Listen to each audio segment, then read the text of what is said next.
I would now request Regional Director Sir to please welcome our guests with the green gift as a token of gratitude.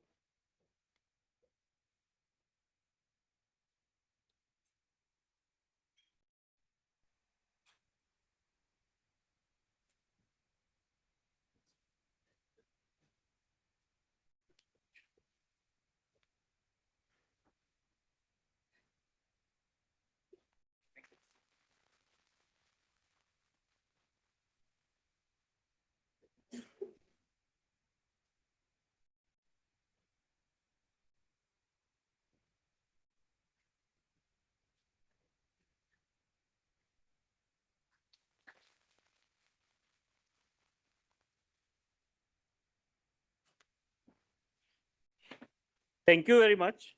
I would request Regional Director Sir to kindly share his opening remarks. Good afternoon. It's my pleasure and privilege to welcome Dr. Manoj Singh Gaur, Director IIT Jammu to Reserve Bank of India. I also welcome Dr. Rajendra Solanki, Senior Scientific Officer IIT Jammu, who is accompanying him. Friends, Dr. Gaur needs no introduction. With his Masters in Computer Science and Engineering from IISc Bengaluru and PhD from University of Southampton, he has been a pioneer in the field of information technology. With over 2 decades in teaching and research, Dr. Gaur has led several projects in information security and networks on chip.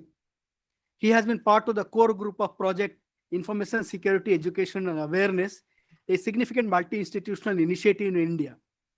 His current research includes computer and network security, mobile platform security, data privacy, cloud security, malware analysis, networks on chip, and software-defined networks. He has published more than 190 papers in reputed journals and conferences. Under Dr. Gaur's leadership, IIT Jammu has developed its own academic programs and infrastructure. He has been instrumental in promoting research and innovation, contributing to the institute's growth and reputation. Friends, as we know, artificial intelligence is transforming our world, making life easier and solving major challenges. While benefits of AI is too many, its ethical use is critical to fairness for all. One major challenge is bias in AI systems. If AI is trained on unfair or incomplete data, it can make biased decisions leading to discrimination.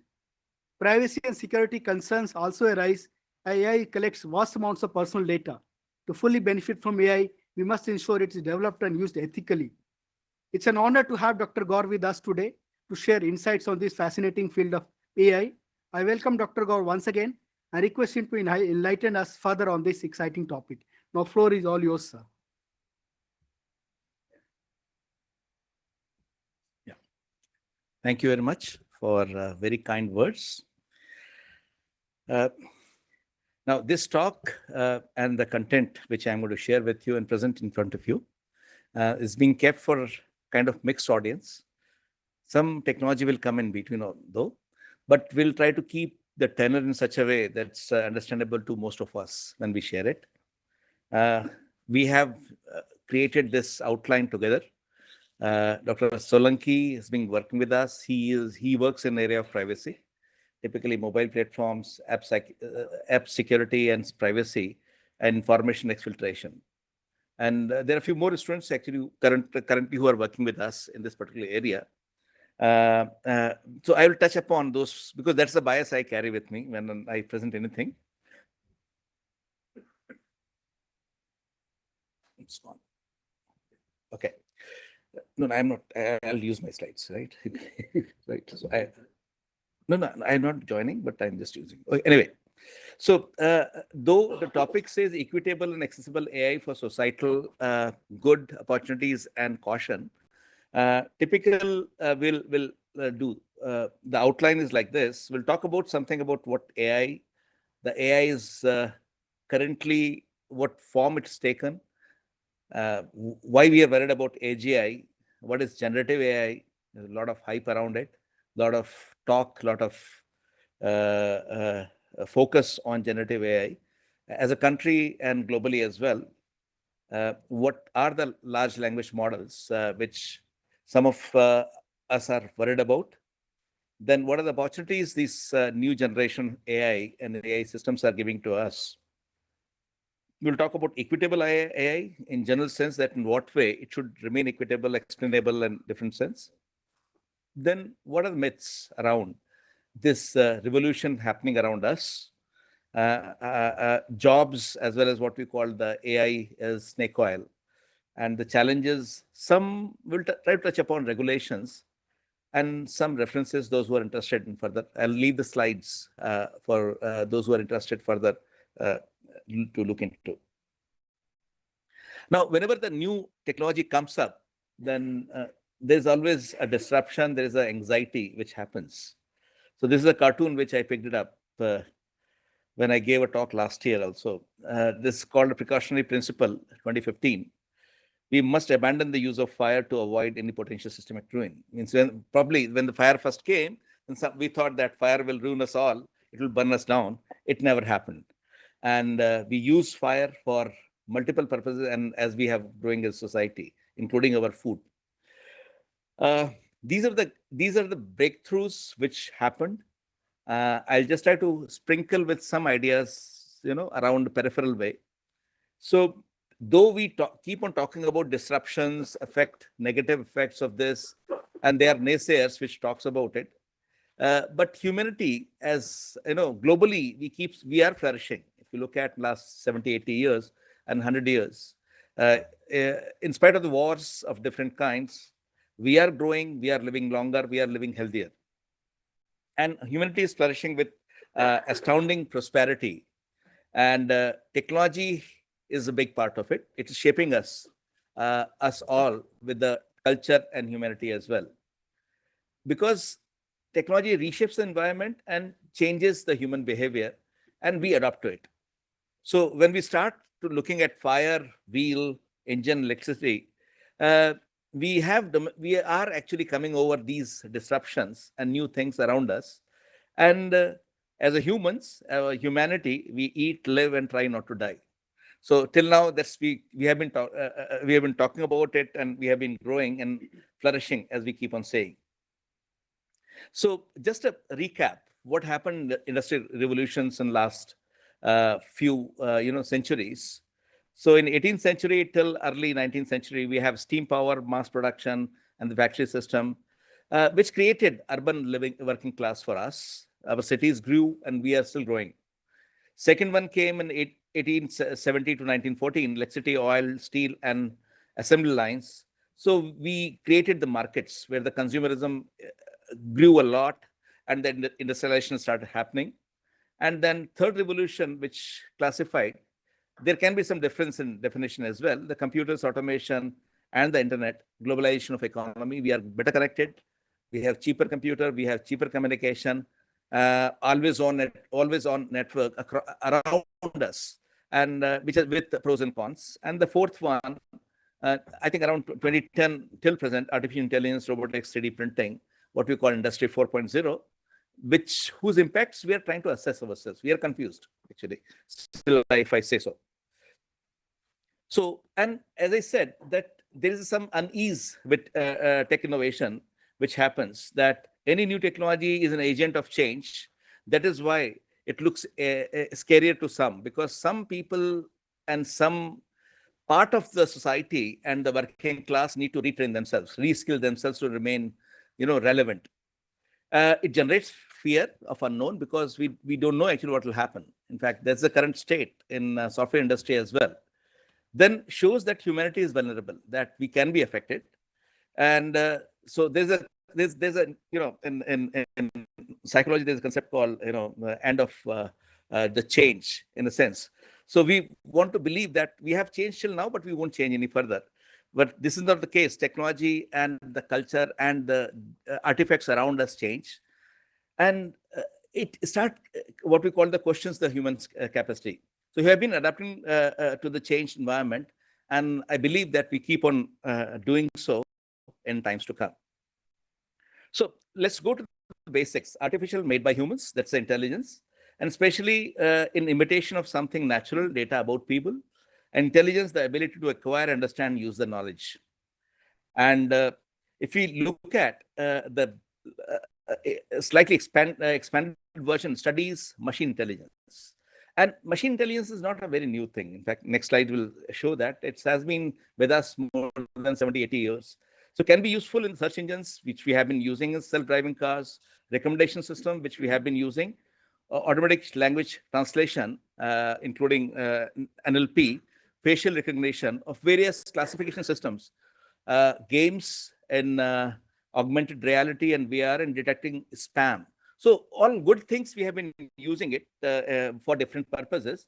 And these with added compute and condensation of compute and communication in size is actually fueling this growth. In fact, the current generation, any laptop, that kind of compute is coming to the next generation of what you carry in your pocket. That's the case.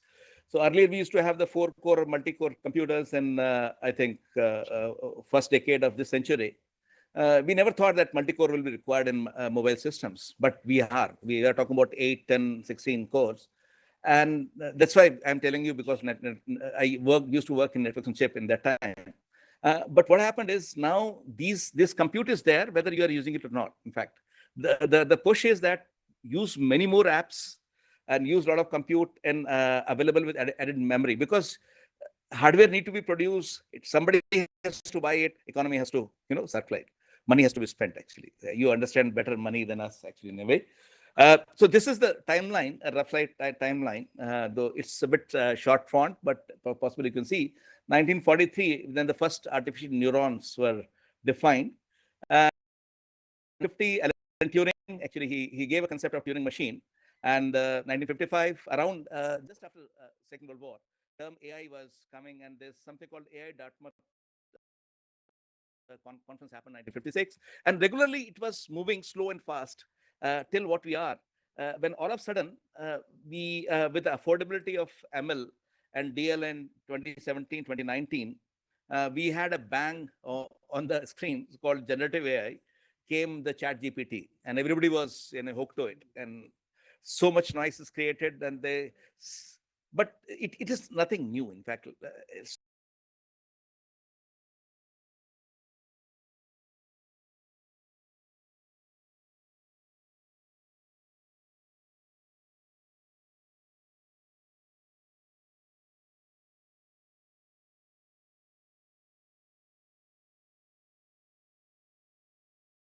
will require a lot of compute the way we are doing currently. And if we are not careful, then it will require a lot of power, which we cannot imagine right now. In fact, that's why the resurgence of nuclear energy is coming again.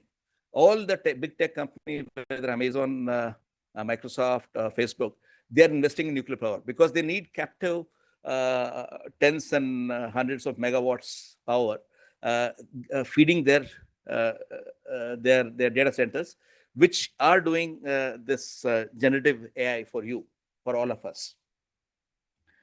Again, this is another view graph which talks about 1950 till this point. That ethical, if you look at 2017 onwards, this ethical guidelines we start thinking about it, that we need some ethics over here in this technology to be used or not, which is still debated. Some countries are part of it, some countries are not interested. Because it's being driven by what we call the technology giant companies. They are not willing to part the core of it.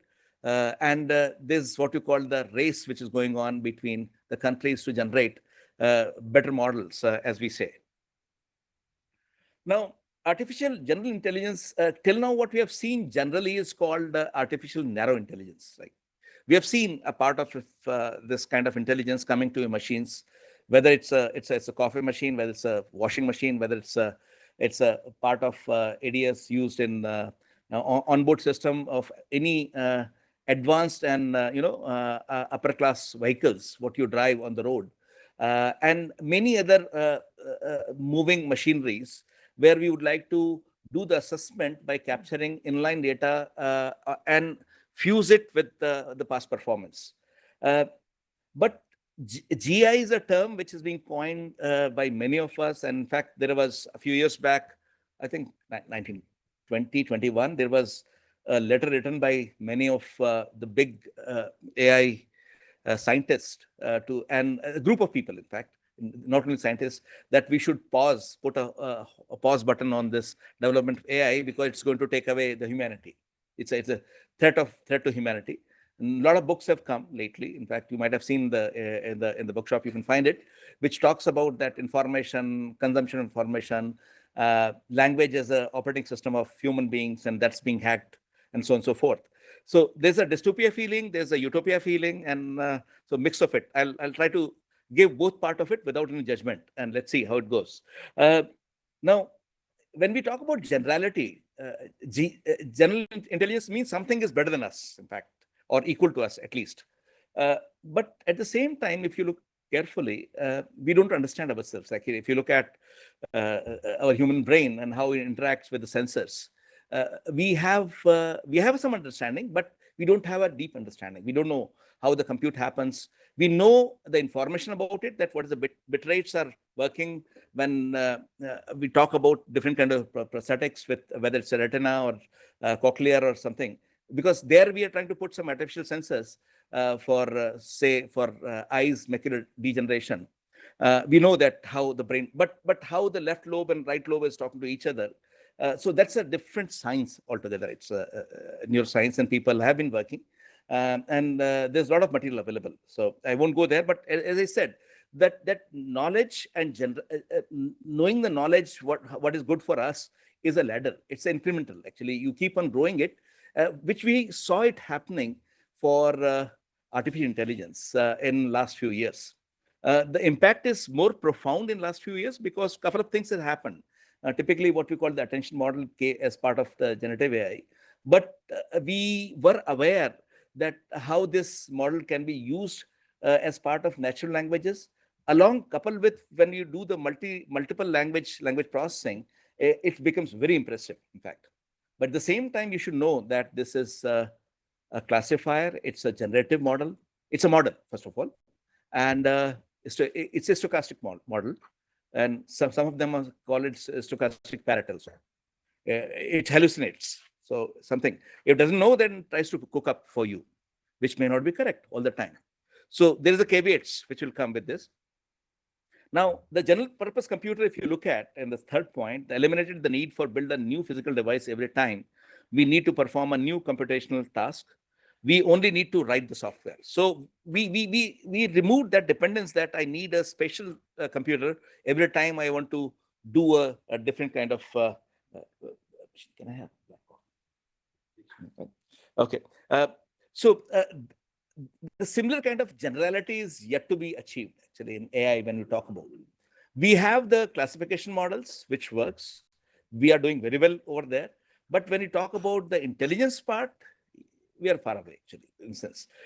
And then machine learning is the thing which has been evolving pretty robust way. We have been using it multiple places for general good and social good as well.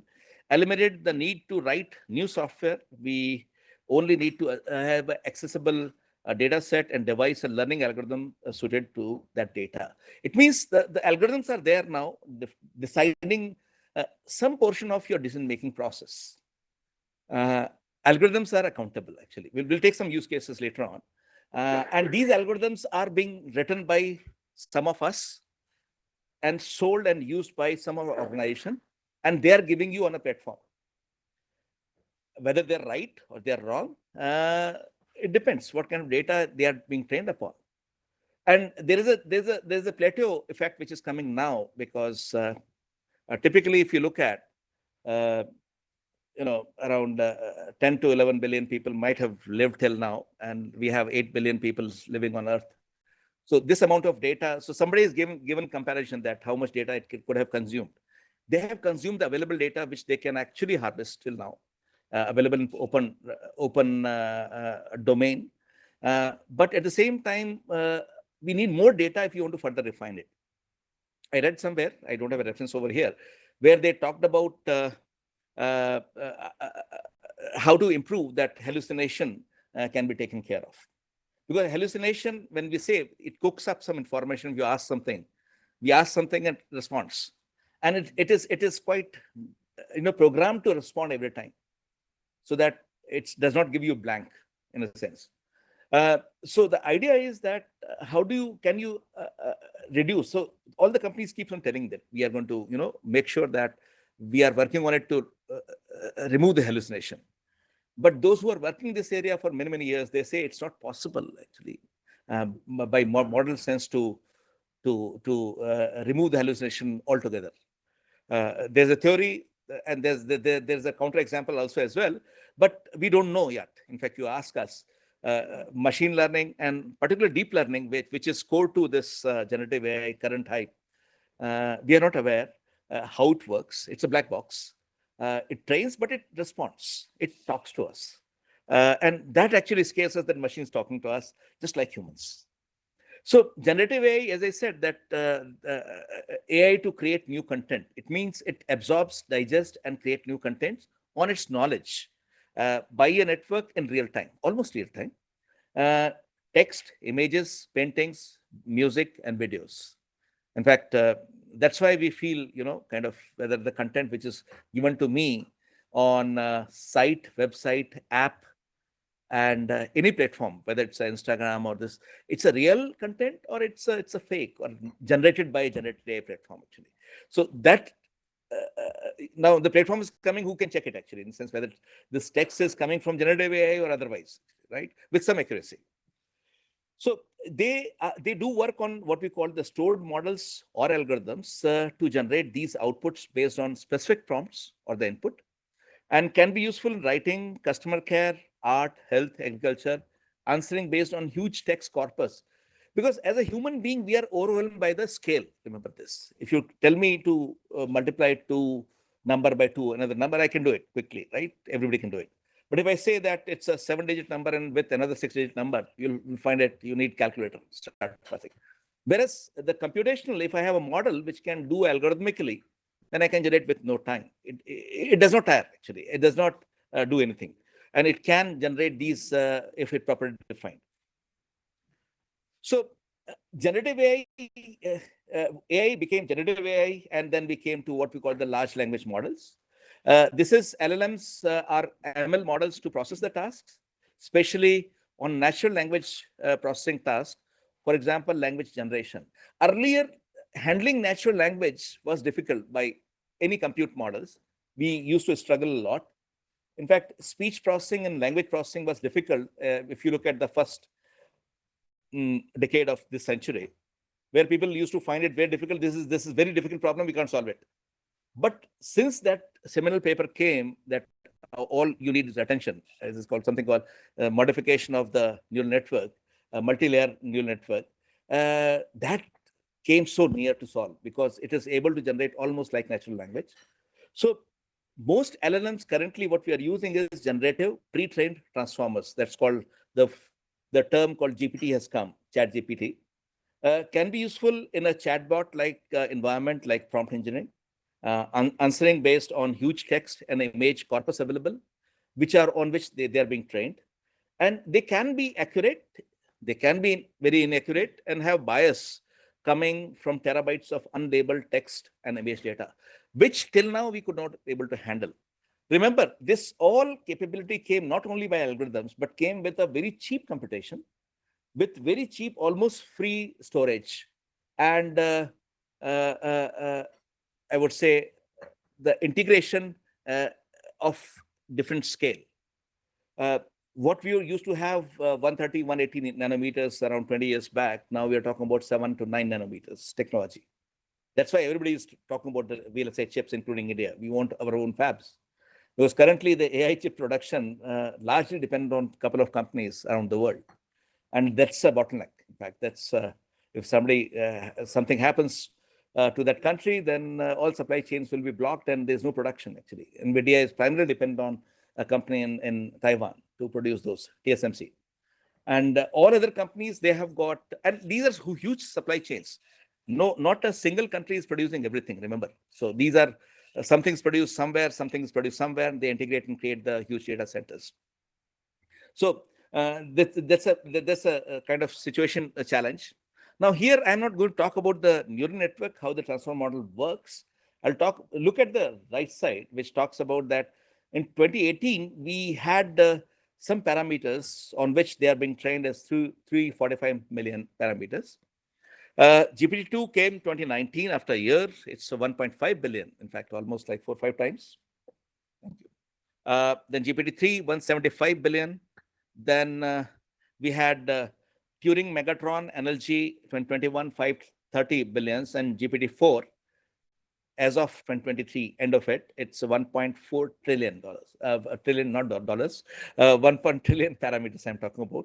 So you can see in last 6 years, the size of data on which they are being trained, you have water in your eye. In fact, companies, they cry for it because they have to train and use this data almost 4,000 times is increased.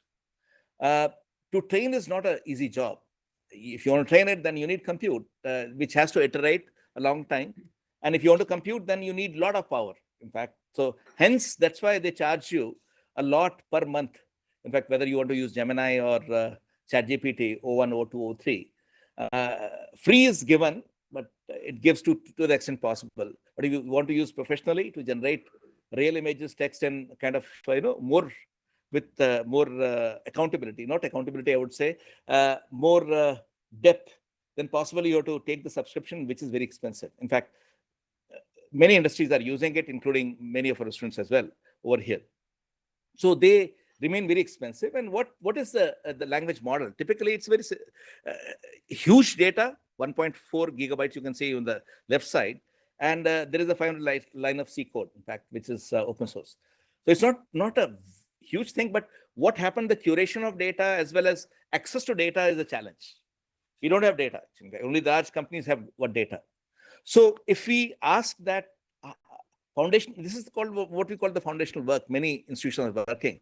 But at the same time, if somebody says that whether this kind of generative model training can happen in the institution, then possibly we will hesitate to agree in the institution. Because neither we have got that amount of data, nor we have that amount of compute. Only the companies can do it, like Google, the Meta, and Amazon. They have the access to those. And it is your data and it's my data, which they have been collecting all the time.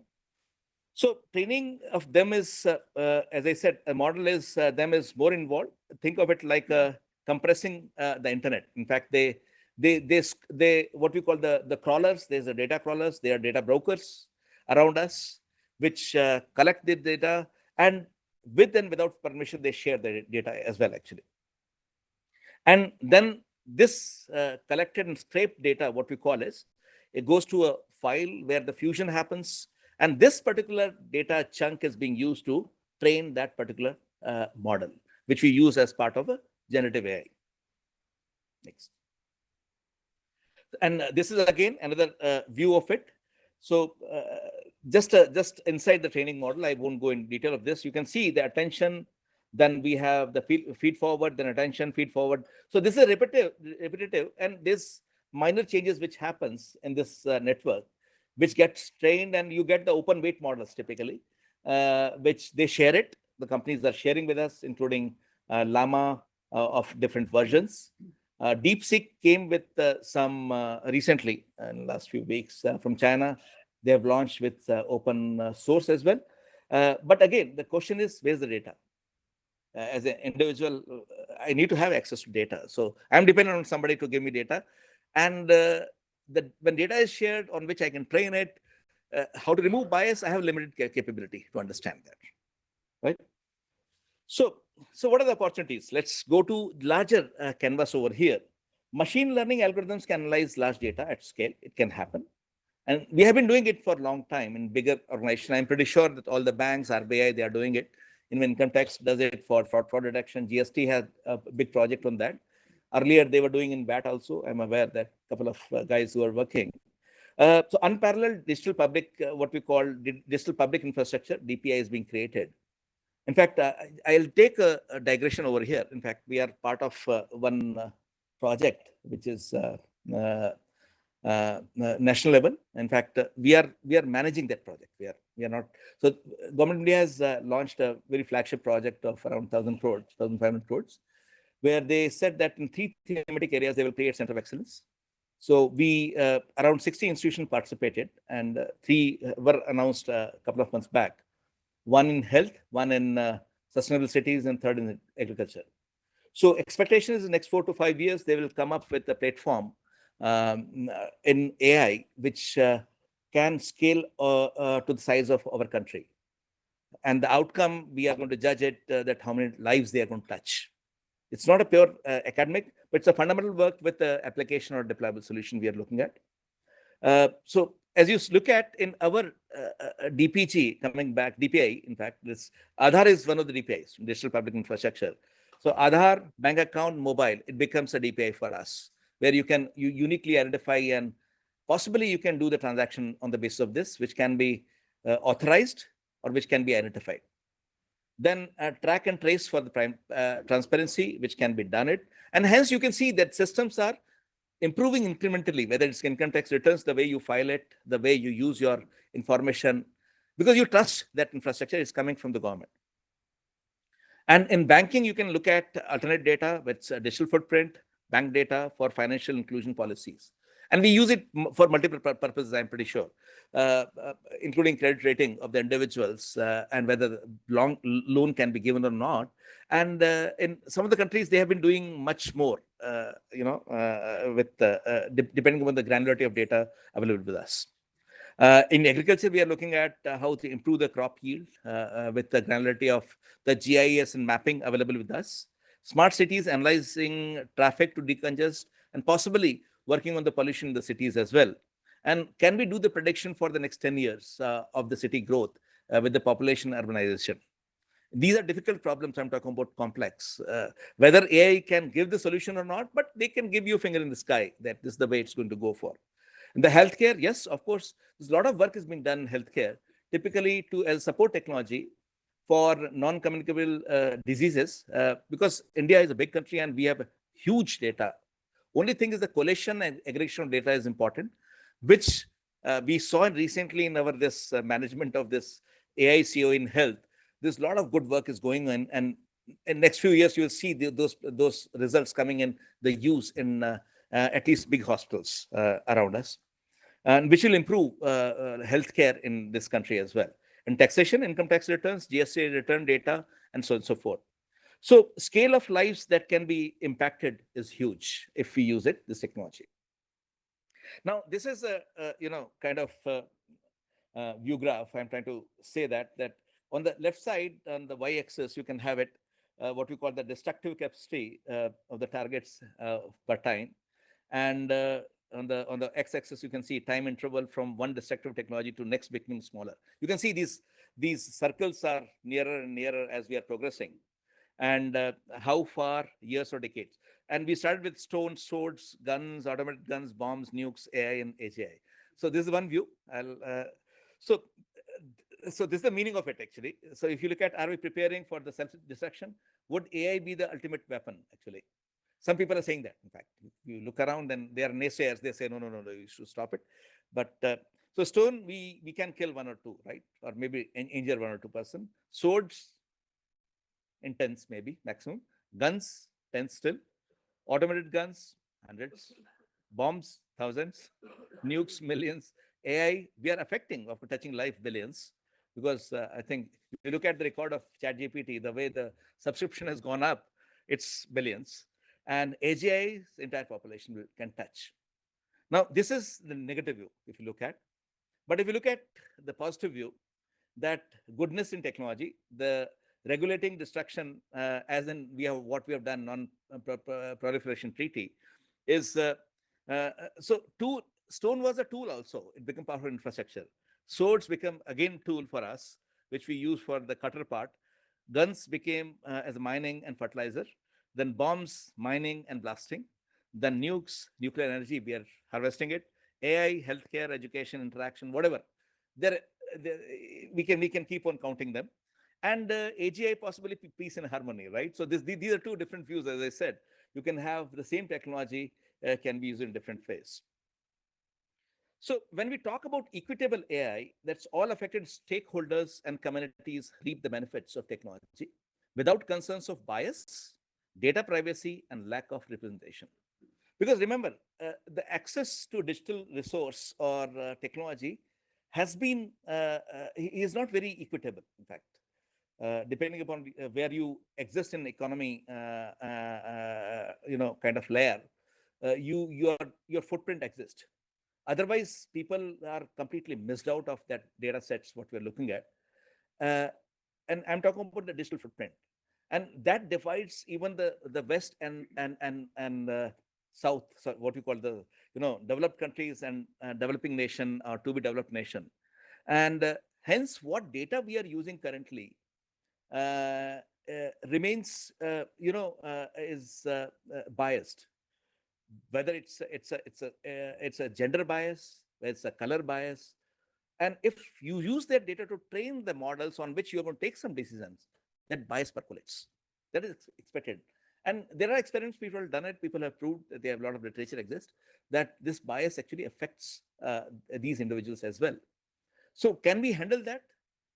Certainly, there are ways to do it, but at scale, can we do it while the model is trained? I don't know.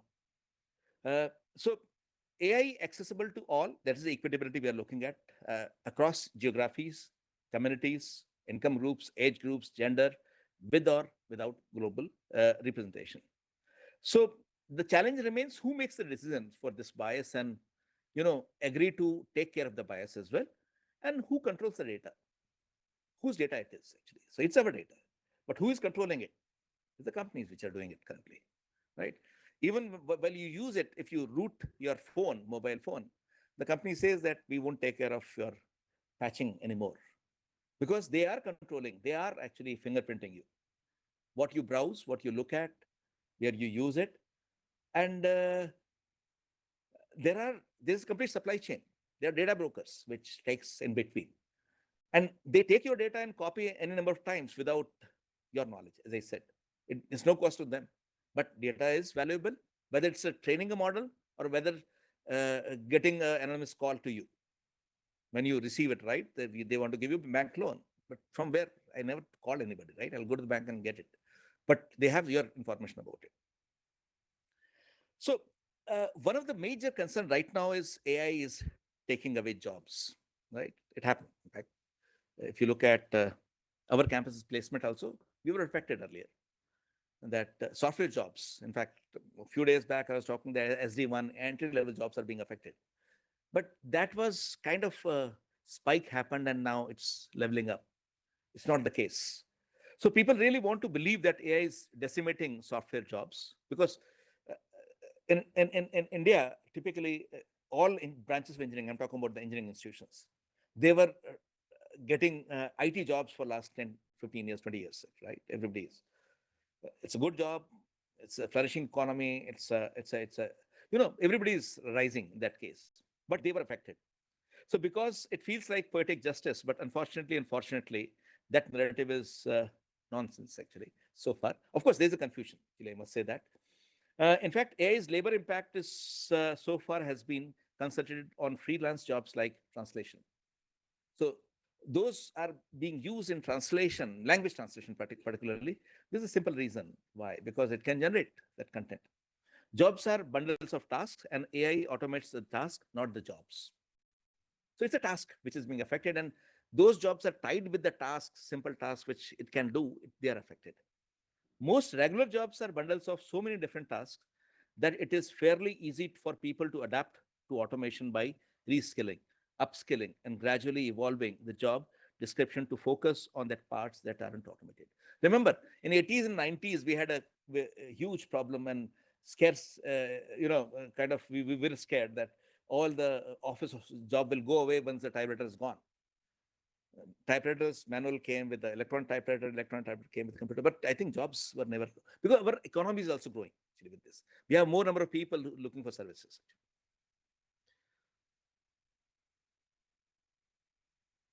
Now, this is, I have taken from, there's a book by the same name, Professor Arvind Narayanan and I think Sayesh. He's written from Princeton University, advocates to recognize AI snake oil. Much of what's being sold as AI today is a snake oil. It does not and cannot work.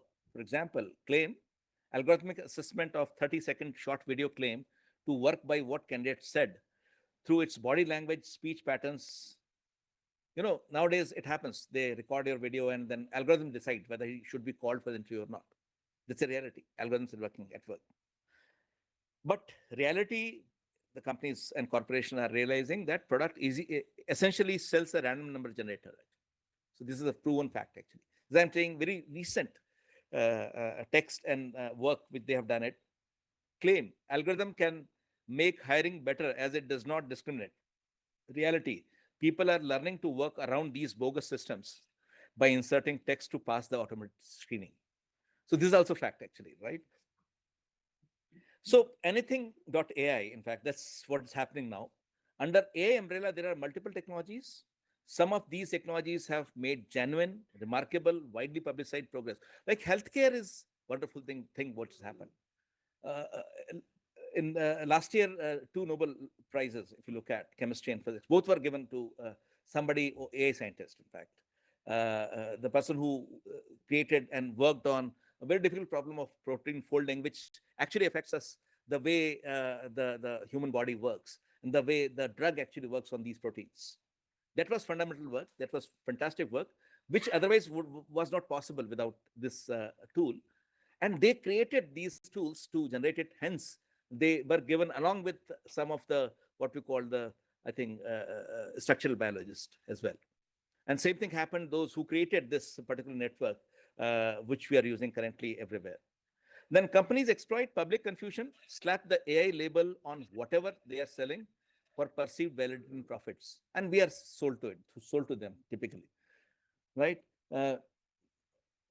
New version of a new mobile phone of a very nice company comes up and they tell you that we are going to have double the memory and double the cores, and and you certainly buy it because you feel inferior that he has got the current version, I have got the last version. But you never argue whether you need it or not, right? That kind of compute is required to do what you are doing currently is required or not.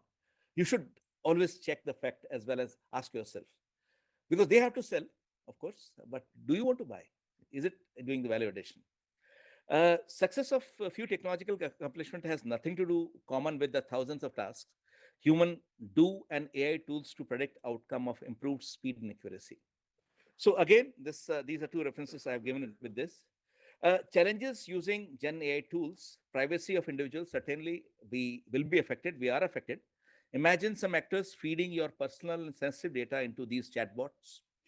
Do you worry about such data leaks?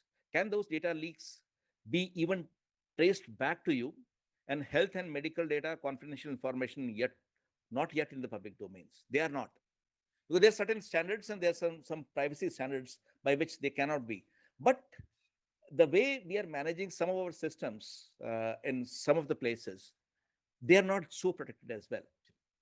So if somebody have an access, then you become part of that machine. Your data, in fact. Misinformation, certainly this is the major challenge to deal with. Misguided truth or post-truth, what we call on the internet or in the news, unverified content can be plastered in print and digital media, leaving aside domain experts. How common people will seek the truth. So what is the truth? It's a challenge now to understand that what is being coming. And there's a lot of bias, and now there are platforms which looks at the content of it and try to make it out that what is the provenance from where this data is coming. Do these platforms who are publishing data has got bias or not? So this thing is coming up. And ability to modify how we think. When content is available on query like social media feed, it can alter the thought process and suppress thinkability. Cambridge Analytica like incidents are more likely to influence. This is around, I think, 8 years back, something happened. They use an API with Facebook, and then they try to affect the opinion as well, and user make. But certainly, that's a known thing. They need your attention. You search something, you speak something, and that kind of advertisement start coming, whatever you're browsing. You might have seen it, feel it. Now, those things they're grabbing your attention. They want your eyeballs. And certainly we are losing our span of attention. A few years back, we used to study, and I read somewhere that every 12 minutes you want to replace the speaker. Of course, some of you might be looking already in the so your mobile phones. because your attention span is less than 12 minutes actually, right? So that's the case. In fact, this we face in our classrooms as well, that having them for 55 minutes and having a single lecture, can they actually work with this? They find difficult. Young generation, actually, I'm talking about. So challenges with while using the generative AI. So LLM-based systems still, as I said, hallucinate. Hallucinate means they cook up. Like a little child, right? You say that he doesn't know the answer, he'll cook something, say that I've done this. And sometimes, and produce incorrect or garbage responses without disclaimer to fact check. They don't take in liability or responsibility. While one of the purpose of having computers was accuracy. We thought that they are very accurate. We can trust them. But this kind of language, attention, and response, they are not. They don't claim to be. Remember this. Privilege escalation on the repositories, unchecked permissions abuse over shared content. Typically, when you are having apps I'm talking about, because your mobile is now like your identity. A lot of information, personal information being kept. A lot of passwords, you keep it in different ways. And this is there, in fact, somebody knows it, in addition to you as well. Now, this information, if can be shared across, as somebody can hive off, then certainly this technology can do it. There are ways, there are vulnerabilities in operating systems, which happens. And once it's leaked, it cannot be recovered, means you will be compromised. I won't go there because I'm not trying to scare people, but there are the situations where the information exfiltration happens without your knowledge. So at the same time, if you look at the disk data to be susceptible to the leakage, the summarized document stored on Google Drive links. So we all are doing at times the summarization, right? Give the 10-page PDF and then it'll give you summary, give me the bullet points. Very good. You feel good that it's summarized. But at the same time, what happens is, if you are giving a drive link, it might be accessing more than one document. You are not privy to it, actually. Then bias and discrimination, we already talked about. AI algorithms can amplify biases through responses at times in a way that leads to unfair treatment. That is recruitment, opportunities. Is it equitable AI? Because explainability of the AI systems, what we are using currently, is not much. In fact, UN has created some kind of frameworks to standardize it, but different countries have got different standards. In fact, many of the countries have withdrew from that because under pressure from the corporates that no, our innovation will be affected by this if you go for regulation. Now, this is the challenge which we need to look at. It's in front of us. That's what we call the misinformation service. So this is fact again, the speed of lies. The falsehood spread 6x times faster than the truth on Twitter. This is fact. This is a study which was done. And as I said that, they did it a long time back, but at the same time, it's still true that all categories of information from science to terrorism to finance and sorted them according to factual accuracy. The time taken for falsehood to reach 1,500 people, they found that it was 6 times shorter than it was for the truth.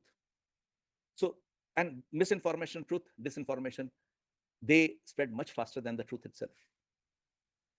I don't know, this is human nature to being attractive.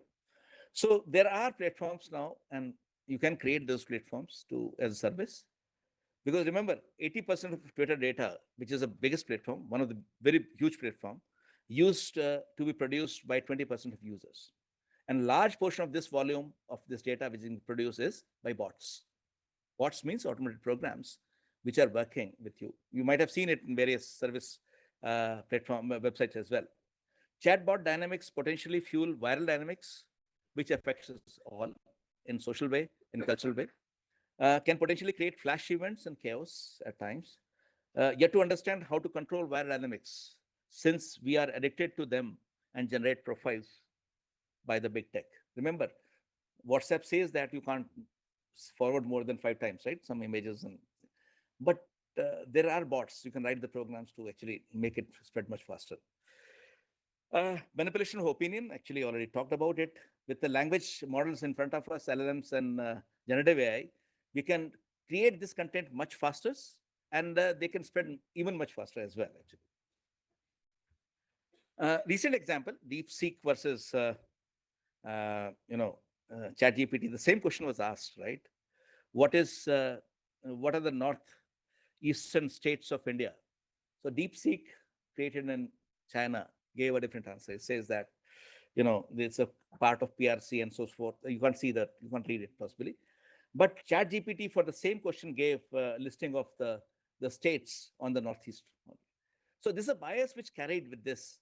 So it is not entirely trustworthy. Whatever model you're going to use it, it will carry their own innate bias actually. Challenges while using GenAI tools, of course, information is slightly dated in GenAI tools. Because there's a lag, because you have the information, to digest it, you create the model blob, you train it, and then you use it. So there's a slack in between. Near real-time access is being given to such corpora. A week or month-old information, it can create fear and reaction at times because it's not being corrected so easily. Children's privacy, because our children are using a lot these platforms on mobile platforms particularly. And age-appropriate content control is not very robust as of now. So GenAI tools can, and remember, whatever you watch on TV, on your OTT platforms, and what you see on laptop, what you see on mobile, they gets aggregated in the background because this is a same operating system or similar operating system, and they are data brokers. They are paid for that. They are the huge companies. They have fat pay packets for that job. Content that not appropriate for children below a certain age. Of course, they show that they put a password and create, but these are pretty weak kind of productions. IP rights for original writers, online journalists, bloggers, painters, musicians, and singers, they are incurring a lot of losses. In fact, there's a pushback, but yet to create platform, how to find out whether this model, which is trained on generating this image, has not taken my image, which is copyrighted. The copyright remains forever, right? So education awareness is the key only right now, putting our best foot forward. Now, I'll just go that why humans are different than what we are talking about AI. Very old saying, cogito ergo sum, I think, therefore I am, Rene Descartes. How do we know that others have mind? In fact, this is an open question still people talk about in neuroscience. So how to differentiate between human intelligence and artificial intelligence? So that's an open question we look at. So again, it's a cartoon, an interesting one that I'm looking for the meaning of my life, right? Midlife crisis maybe, right? Then try to find Google, try to Google yourself actually, right? So we have such situations and we do it and we talk about life. And in fact, these platforms are so powerful now and having so much ingested data that they can possibly look at cultural belief manipulation as well. Because we see our world around us through a culture. There's a lens, right? It can be a very sad lens. It can be lens of celebration. It can be lens of culture. So culture is created by language and art. AI can generate mass literature. AI can generate music. AI can draw art as of now. So we will live in a culture created by AI agents. Soon it will happen. It's happening around us. Human created culture will be threatened. I don't know. I don't know to answer that, but yes, there will be a lot of content which is coming over here in this particular mode. What AI should do, again, I want AI to do my laundry and dishes so that I can do art and writing, right? This is a writer actually, which somewhere I think Solanki has picked up. But not for AI to do my art and writing and take my job so that I can do my laundry and dishes. So this is a real thing because there are tools and algorithms which are doing much more than what was expected, but it is happening. So check the facts, avoid the over-reliance. That's the bottom line. So which way our AI is destined? So I'm not taking a position, but I'll try to give scenarios. They are not imperative. There can be many more scenarios. So worst case scenarios, democracy is eroded, leading to anarchy and dystopian society, right? Those who watch anime, then look at a movie called Pantheon. They talk about brain-computer interface and then taking the information out and people. But again, as I said, there are multiple scenarios. Then unprecedented cyber and bio attacks. Certainly, that's a real threat because while creating and exploiting vulnerabilities in large connected systems is possible by these tools. You can create new materials, you can create new biomaterials as well, which can be used for more than civilized purpose. Best case scenario could be unbelievable level of productivity and radical abundance, creativity in invention and invention, unleashing of knowledge for all, and access to super smart agents to turbocharge the innovations, accessibility of resources to all, peace and harmony, utopian, Ramraj isko hum bolte. Share. Most likely scenario, let's I've taken middle path, similar lifestyle, but improved quality of life. Possibly you'll have better services around you, and some kind of regulation and things will happen. Some suggestions, even some of them unwanted, right? Because we work in privacy, so we'll say that default setting, move to zero trust. Never trust, always verify. In fact, all the banks keep on telling us, right? Don't trust who calls you, first verify it. We never call you. Watch data you access, store with, and submit to applications. What kind of data is going? Review default settings regularly for privacy and security in your platforms. When I say platforms, it's a tab, it's a mobile, it's a laptop, whatever you're using. Because these all devices, all applications running on it, they are fingerprinted. This is the end node with the, everybody knows it, actually, it says. Do not use browsers that take too many permissions and track activities. So now, I think browsers are waking up. In fact, whether it's a Safari, whether it's a Chrome, whether it's a Firefox, they are giving, and they give you information also that how many trackers are coming over there. So you can possibly control it. Use PIN OTP based two-factor authentication, which you also tell us. Pay attention to backup and sync in the cloud if you are using clouds. If you notice activities tracking, opt out tracking, and install the application as well.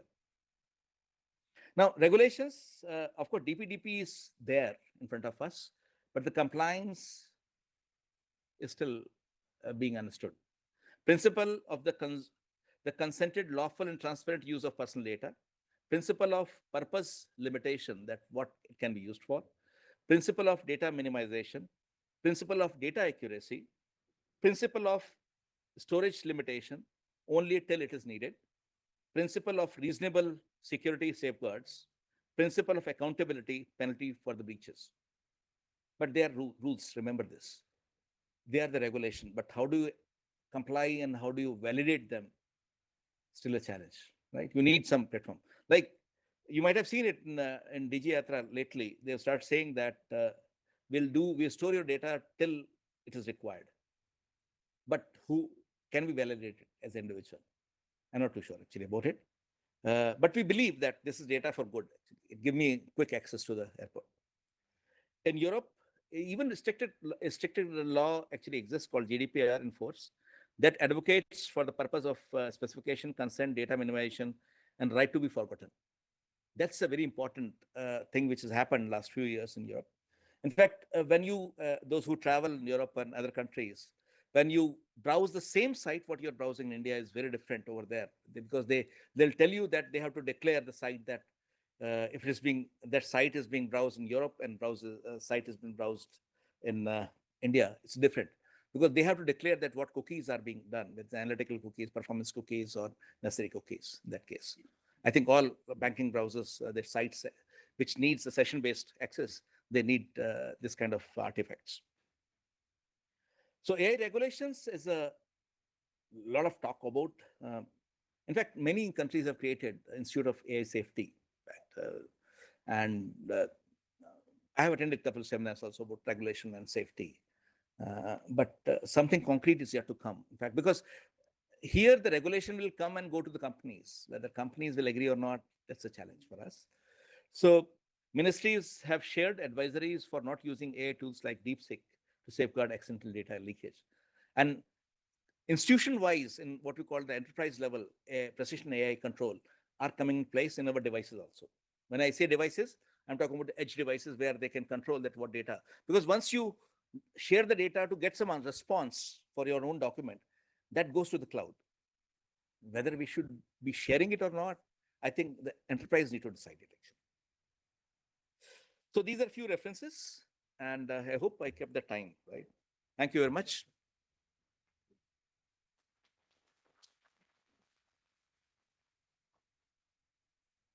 Thank you very much, sir, for your enlightening talk. Surely we all have benefited from the talk. With the permission of Regional Director, sir, we are opening this session for questions. Any staff member present here can ask questions. Our officers, colleagues connected through WebEx can also send their questions through WebEx chat box. Please write your name, designation, and name of the office along with your questions.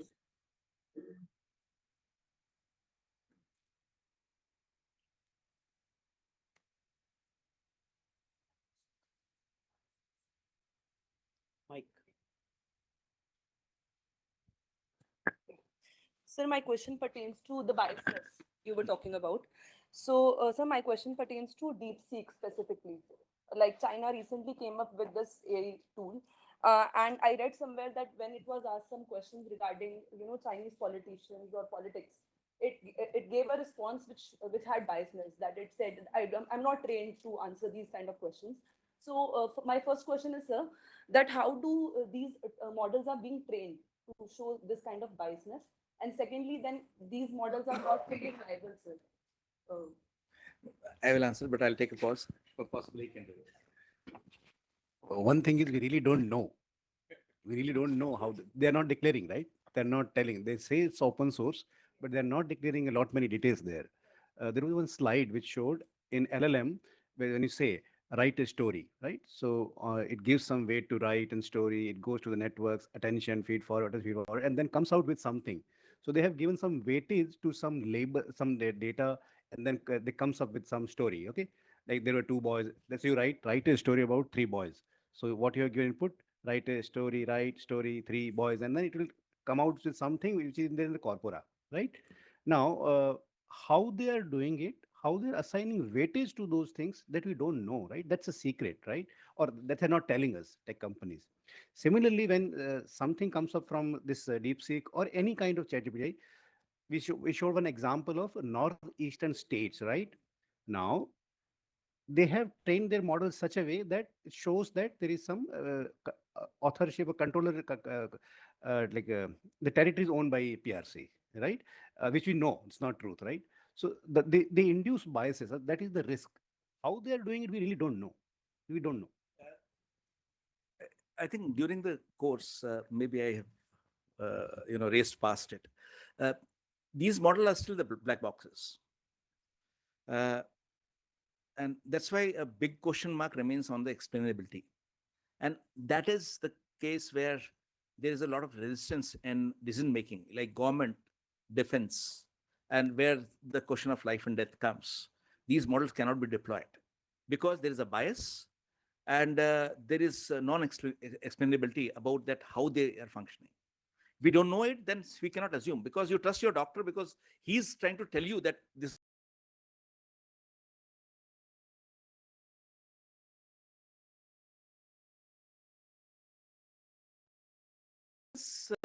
at that level does not exist. But they are working very well to give the initial screening and some kind of support to it. So this bias, again, as I already mentioned, is inherent in the data set on which it is being trained. So what DeepSeek has used the data, which is again also argued a lot, whether it's data which China has got or China has taken data from some data broker from US. But till now, we knew only Google, we know Microsoft, we knew Amazon, which are aggregators actually per se. And that data, or they have taken some underground channel, what we call it, right? The dark web. So if it is being trained, that inherent bias, and having this scale of data sets, what we are talking about billions and trillions of parameters, you can't actually come to know that what kind of bias exists. But certainly there are ways people are dealing with to treat these bias if they are aware of the data sets as well. But on the trained model, possibly we can't. Thank you. Thank you. So, sir, I have a question. How is this accessible, equitable AI related with responsible AI? I mean, I was also going to ask you about the black box thing, because people are talking about explainable AI these days, but you have already answered that. So I just want the relationship between responsible AI and equitable and accessible AI. See, responsible AI, when we talk about, it has got meaning that it is not going to create any harm to the person or user in any way. Now, definition of harm will depend on the context. So if I'm asking a question about what are the northeast states of India, it's not going to harm, because I will, as an Indian citizen, I'll know that it's a hallucinating or it's trying to hide the information. But if it comes to, suppose, some healthcare issue, and it is not giving me the right answer, or it is saying that because he's coming from this particular gender, then I should give this answer, and if it is coming from this gender, I should give this answer for the same disease, same symptoms, then it is kind of what we call the irresponsible part. And this has been observed in, typically, as I said, algorithmic screening of the application in employment, where they have seen that the color of skin actually affected it in some of the cases. It is in published work. There's a bias which exists in this, because traditionally the balance, or what we call the balanced data sets, depends on the workforce. So in this room also, you don't have more than 20% women, right? So more data is from men, so it will remain biased towards men gender actually right now. And the same data is being fed into it, and that bias being carried through while decision-making process. So this bias will create some kind of non-equity, as well as non-responsible behavior as well. So it has to improve actually, in a sense. How do you deal with it depends on the platform. So in our country, color of the skin or race is not a problem, right? Especially color. But there are geographies where you might have heard that the black, white, or color of the skin matters, right? Now imagine you throw some query and a solution comes up that that person cannot be from a particular color of skin color, or let's say Pope cannot be a female, right? I'm just giving a hypothetical example, right? Now, what does happen? This is not a responsible, right? Responsible way of telling it. So you are excluding something. And what we talk about in equitable AI, it should be for all, right? So these are a few things which are really, the tools which are really giving such answers or images which can influence in a different way. So that's not responsible AI. And what we need is equitable AI for all.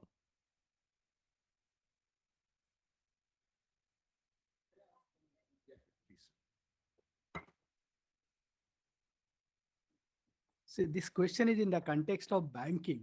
You all will be aware that most of the banks have put in they have their own decision making tools, and basically it's a loan management system where they feed the data, and then and depending on they try to fetch it from CIC records, try to get data from maybe utility companies, or maybe surf the internet, get those unstructured data and try to arrive at some algorithm, and then they decide you're bankable or not bankable. Now, question is, say a person from a rural area could be highly bankable, but the person doesn't have digital footprint at all. Now, the model will say not bankable. The system will reject it. Now, how do they overcome this challenge? Because this is very specific to a country like India, where digital penetration, though, is growing up, but then there is a large part still remains, divide still exists. And the banks will be facing this challenge quite a bit. And there could be, it may lead to some cases also. I may have a good this thing, sufficient strength to borrow, but bank rejects my application despite being eligible. Yeah, I think that's the point, because the evolution of digital footprint and the penetration of technology, where we can harvest data, or we can take, because all of us is data point, right? And our money which resides in bank is a byte, right? For instance, maybe length changes depending upon your amount. But at the same time, the kind of algorithm currently we are using, and the way, if you are completely dependent on those algorithms, then certainly you will not come to a right decision actually all the time. So there will be people who are inside the system, those who are outside the system. So that's why we need a banker in between who understands that there's a reality, is it bankable or not. But at the same time, whether at the initial screening, whether you filter him out or not. Because I know that the kind of distrust it has, because I have taken loans myself while buying a house. So they want to sign, I don't know how many papers. You sign, bhi kar dijiye, wahan bhi kar dijiye, wahan bhi kar dijiye. And even I am giving collateral, and maybe at times they put a lien on my FD. So that process is very human centric right now. So they work on latently very little trust. They have some input coming from them, but I probably believe that right now bank should look at only at the red flags, that if you are bankable, but you should not cursorily reject at the very beginning, at the first instance. Want to add something? I recently attended one talk at IIM Bangalore, and I was happy to find out one study. Professor Ghosh has done one study there. He spoke about in one of the slides regarding Aadhaar, uh, Jan Dhan Yojana bank accounts, and mobile. So, are these things, we have so large DPI infrastructure, is it really helping in financial inclusion? So that was the like study, right? And the good part is, or the happy ending is, at the end of the study they found, yes, it's really helping. I'll give you one example. So let's say I do not have a banking history, right? I do not have access to any kind of, if I do not have banking history, I will not get any credit. Fine. Now, suppose how fintechs have solved this problem for financial inclusion. I use Paytm, you see fancy QR code, I pay it, right? So मैंने पानी पूरी का ठेला लगाया, उसके बाद I get QR code and pen. What is happening is a new term has called alternate data. Along with my bank account, my digital footprint has started giving me a kind of a revenue stream, a proof of revenue stream, a verifiable proof of revenue stream. Okay, Rajendra is getting some money every month. And then all of a sudden I see Paytm says, or any fintech company says, okay, we are offering a 20,000 loan. I did not have a credit rating. I did not have CIBIL score or whatever. And then they start coming with something called credit lending. So this is a sign of financial inclusion. Now, then guy puts another Thela, and then his business keeps on growing, right? So these fintechs have been able to do it uh, in the broader sense, and how it scales, so I don't know. But to villages, to some places, or in this, urban areas, this is happening. Yeah, so financial schools are actually working because of those. Yeah. So I think that's a very niche case study that's being done. And alternate data is now, I think India is the biggest place where the UPI is as a what we call the DPI is happened. The kind of transaction per day, you must be privy to it, is unheard of. In fact, the way it has grown, and it helped us actually maintaining our economy activities during COVID and post-COVID as well. But this alternate data, but there's a caveat also over there. This alternate data, if being shared across the platforms, then becomes a privacy concern also. But whether, then you have to balance it, whether you want to have the privacy being preserved or you want a credit rating being defined as well.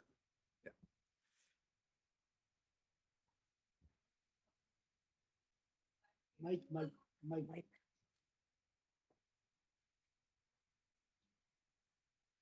So given the ever increasing population of our country, and there is so much reliance on technology, I would say starting from a very young age of a few months to a certain age as well, everybody is relying heavily on technology these days. And with the AI evolving every single day, like we are seeing all those kinds of voice modulations that are there, that can very easily scam anybody out there. I can very easily believe somebody calling to pretend my father, however, he is not. So, as a country, are we even ready to face the consequences if we see AI integration in each and every aspect of our life? So question is, how can AI help in curbing this itself? Yeah, I mean, so as a country, are we ready to face the consequences? Do we have certain measures in place? So it's our choice, no? Definitely. So it is a star question, and it's a difficult question as well. Actually, let me put it. But at the same time, can we avoid it? We cannot. See, you might have seen it. See, I think many of you might have got call from Syria, Iraq, and that digital arrest, and you have your package is found somewhere, your name has come in dark web, and drugs and kind of stuff. This is called the hoax calls, right? But at the same time, lately you might have also seen it. Now the TSPs, what you call the telecom service provider, are using the models to filter them out and giving you a prompt that this is a spam call. You don't pick up. So it is vis-a-vis, means it's a kind of race we are in. So technology will help you out, eradicate it, but at the same time, technology can be used with some different kind of innovation, including Jamtara, which happens, right? We are aware of it. Yeah. So you have to reduce your trust on these kind of calls, because they can fake your father's voice. They can create the fake videos also to inject into your video calls, right? So you have to use the technology with limited trust, the way you want to use it. Actually. That's very, very important. Okay. So we have 2-3 questions from the WebEx. Oh, yeah. First question is from Sir, Praveen John, this is AGM being Fintech. telecast all over India, so there Oh. would be Yeah, questions from yeah. others. It also. Yeah. Okay. The first question is from Praveen John, AGM Fintech Department. It was said in the session that jobs are bundles and of tasks and AI automates tasks, not jobs. So maybe there is not much impact on jobs as expected. But what about agentic AI phase? Can you broadly touch upon AI agents different from current AI models and services? How can we ensure that AI augments human capability rather than replacing it? Possibly I need another talk for that, actually. Agentic AI and deep research, which is now evolving in sex. A lot of agentic digital artifacts are coming up. All different platforms are launching it. But per se, see, first of all, we have to deal with the current models that we want to do it. We are at a very primitive stage. But at the same time, agentic AI, in fact, you can create your own agent, digital assistant, to take care of, and which is very sovereign and private. Within your organization, individually, you can create your persona, which can help you out in your job. It is a possibility which will augment a lot and which will make us work much better in much better delivery as well. Certainly, that is going to happen in next few years. The next question is, it was being talked about the LLM models. So wanted to understand the ongoing debate of building our own LLM models. Should we prioritize developing our own foundational LLM models for the financial sector?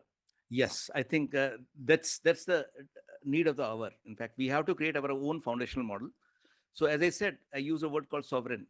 We should have our own foundational model where we can say end-to-end supply chain is owned by us. We know, understand. At least the code is with us.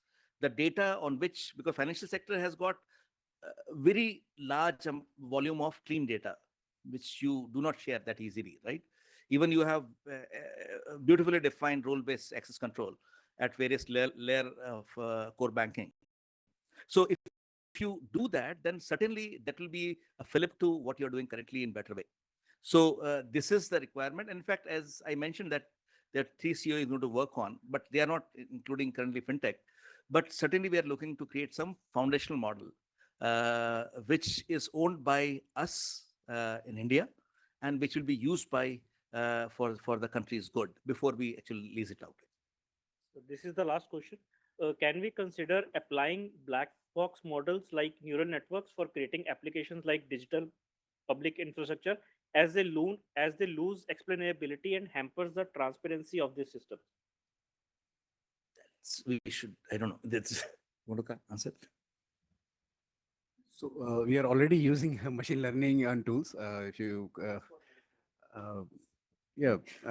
income tax department is using.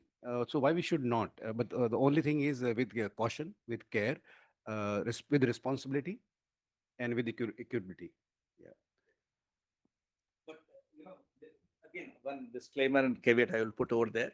There will be some false positives also. When they deal with a lot of data and try to generate the flags, which usually comes, they do and apply the business rules, business intelligence, and then, and compare with the existing past, which has been consumed. So one thing I mentioned that though we say it's a near real time, but the data is old on which it's being trained, and retraining cost it a lot. So if you're using existing model with open weight, which we want to use it for our data, and which is not domain specific, and you're using a particular domain where data is giving good results, but we don't know how good they are. So it will remain a challenge for this to start with. But I think we are creating a lot of smaller sets of algorithms which works on domain specific way. We have seen it in healthcare, in fact, because as I said, different disease has got different model outcomes for diagnosis. Because user end sensor can be very diffused. Means you are using the kind of camera from the phone. So can it give me answer for off internet or on internet a good diagnosis, which is being trained on a good model somewhere in AIMS Delhi, for instance. So this kind of federated systems are being under use, and we are also creating one, in fact, in India, which can scale up at the country level. So similar model will come over here as well. Actually, right? Thank you. Thank you very much, sir. For Sir, can you share with us what IITs are collaborating with the government for development of say AI tools and all? Anything if you can share with us. So as I said, the government of India is very keen. There are two flagship programs. One is Center of Excellence in AI, in health, sustainable cities, and agriculture, which is happening. And these are not individual institutions like IIT Kanpur is sustainable cities. So there's a cohort of institutions where IISc is involved, IIT Hyderabad, IIT Gandhinagar, and a couple of NITs are involved. And there's a number of industries and NGOs, what we call the urban local bodies, are also involved with this, so that these are deployable solutions to be used. Same is IIT Delhi and AIMS Delhi are working together to a cohort with around 20 institutions, where they're working for India-specific model creation. And the same thing is agriculture. There's a cohort of institutions with IIT Ropar. They are trying to work with different institutions and organizations to create India-specific and scalable solutions. This year, again, budget has announced AI COE for education, where we'll look at school education, higher education, where we can work at how the learning and teaching is happening. Not how, but how can we improve it, actually, using these technologies and augment the capacity and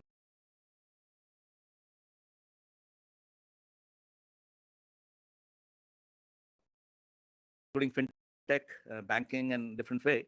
And each institutions, different IITs are picking it up, their own threads. We have a good group in IIT Jammu also. So is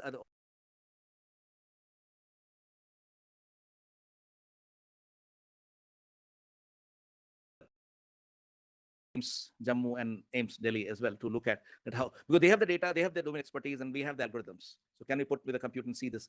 Can we get a better solutions? And these are better ones. So things will happen, as I said, and this is looking up.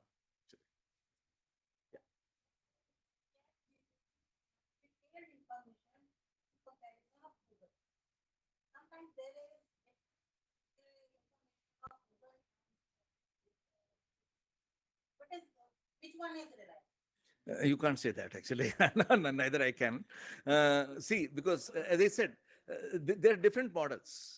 Gemini is Google and ChatGPT is OpenAI, right? Then you have Llama is being used. Depends on what data and what version you are using. If you're using the free version, then it will be dated model, right? If you're using O1, O2, O3, ChatGPT, then you have to pay for that and you might get a better answer, right? So it depends how much you invest in this outcome, which will happen. So as I said, do with little trust. Don't trust the information which is coming. It hallucinate. Hallucination means it will cook up the answers, right? So it's very important. thank you very much, sir. Now I request Shri Neeraj Kumar, sir, General Manager, HRMD, to give a vote of thanks.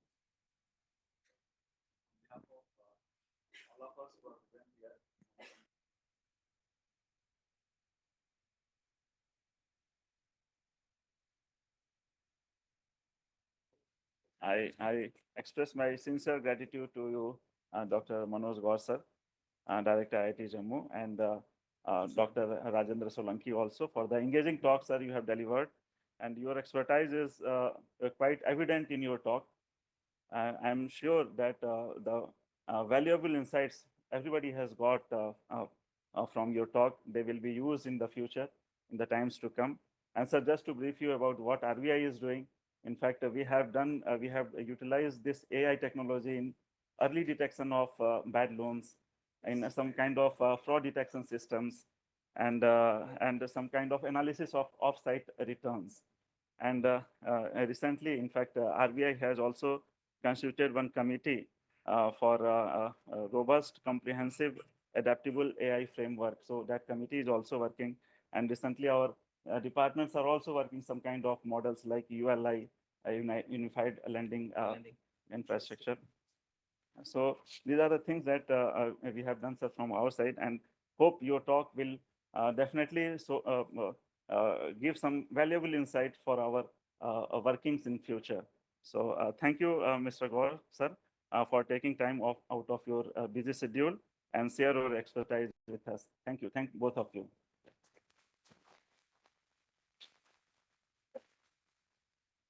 Thank you, sir, for your kind words. Many thanks to everyone once again.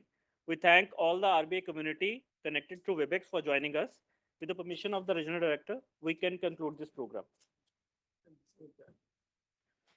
Sir, the colleagues present here are requested to please remain seated. Disconnect.